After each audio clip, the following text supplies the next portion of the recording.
Remember, their promise was that they were going to open the Hormuz Strait. They didn't do it. They lied.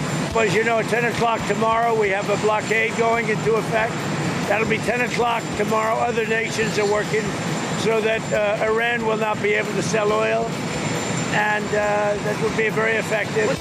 So here's the latest this morning. Iran threatening retaliation if the U.S. follows through with a plan to blockade the Strait of Hormuz, warning, quote, no port in the Persian Gulf and the Sea of Oman will be safe. Bloomberg's Tyler Kendall joins us now for more. Morning, Tyler.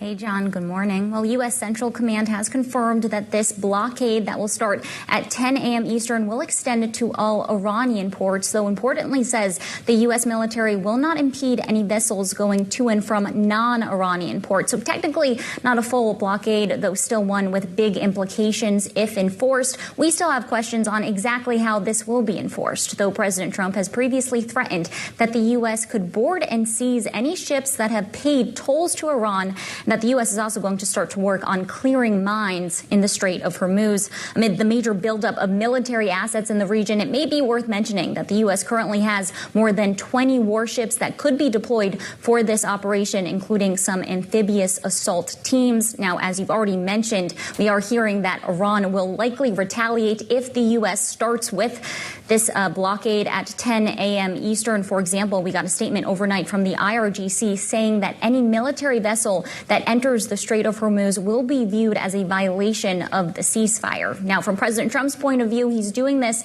in a bid to maintain leverage over Iran, try to crack down on its financial lifeline after we saw negotiations this weekend not yield any result. Now, we are getting some breaking headlines on the terminal. The Israeli Prime Minister Benjamin Netanyahu speaking right now, saying that he has spoken to Vice President J.D. Vance, who led these negotiations, and that one of the main points of contention is that Iran will not allow the removal of that enriched uranium. They're still trying to figure out where to go from there. As John, a U.S. official does tell Bloomberg News that the U.S. delegation felt that the Iranian delegation did not see the U.S.'s main objective as being trying to curb its ambitions when it comes to its nuclear program. We can point out that in an interview over the weekend, President Trump himself did say that he thinks Iran will come to the negotiating table, and Iran's foreign ministry spokesperson added that it makes sense that they weren't able to come to an agreement after just one single session, leaving open the door for more negotiations. The hope is the talks will continue.